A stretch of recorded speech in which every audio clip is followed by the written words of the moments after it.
नमस्कार, सत्यदर्शन न्यूज मध्ये आपले स्वागत आहे। मी पायल शहा। एक नजर टाकूया आजच्या ठळक घडामोडीवर। राष्ट्रवादी काँग्रेस शरदचंद्र पवार पक्षाचे अध्यक्ष शरद पवार यांची प्रकृती आज अचानक बिघडली आहे। त्यांना तातडीने बारामतीहून पुण्याच्या रुबी हॉल क्लिनिकमध्ये दाखल करण्यात आले। तिथे त्यांच्यावर तज्ञ डॉक्टरांच्या निगराणीखाली उपचार सुरू आहेत। अजित पवार यांच्या निधनानंतर शरद पवारांची प्रकृती काहीशी ढासळली होती, त्यामुळे ते आज अजित पवारांच्या 13व्या कार्यक्रमातही सहभागी झाले नव्हते।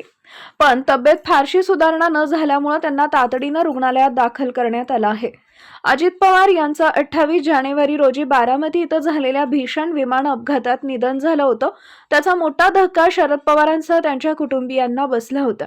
अजित पवार यांच्या निधनानंतर शरद पवार सातत्याने श्रद्धांजली कार्यक्रम व गाठीभेटींमध्ये व्यस्त होते, त्यामुळे त्यांची दगदग वाढली होती। त्यातच गत काही दिवसांपासून प्रकृती बरी नसल्यामुळे त्यांनी सार्वजनिक कार्यक्रम टाळलं होतं। आज अजित पवार यांच्या 13व्या कार्यक्रमालाही ते उपस्थित राहू शकले नाहीत।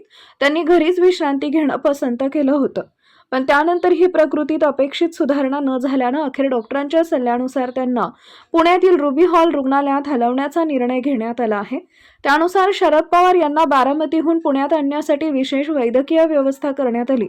त्यांच्या ताफ्यात वैद्यकीय पथकासह कार्डियाक सुविधांनी सज्ज अशी रुग्णवाहिका ठेवण्यात आली। काही वेळापूर्वीच ते रुग्णालयात पोहोचले। तिथे त्यांच्यावर तज्ञ डॉक्टर सिमोन ग्रांट यांच्या निगराणीत उपचार सुरू आहेत। शरद पवारांच्या प्राथमिक तपासणीनंतर त्यांच्यावरील पुढील उपचार पद्धती ठरवली जाणार आहे।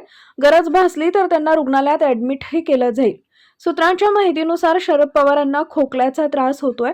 आज सकाळपासून त्यांचा त्रास वाढला, त्यामुळे डॉक्टरांच्या सल्ल्यानुसार त्यांना रुग्णालयात हलवण्यात आलंय। त्यांच्यासोबत त्यांच्या कन्या तथा खासदार सुप्रिया सुळेही आहेत।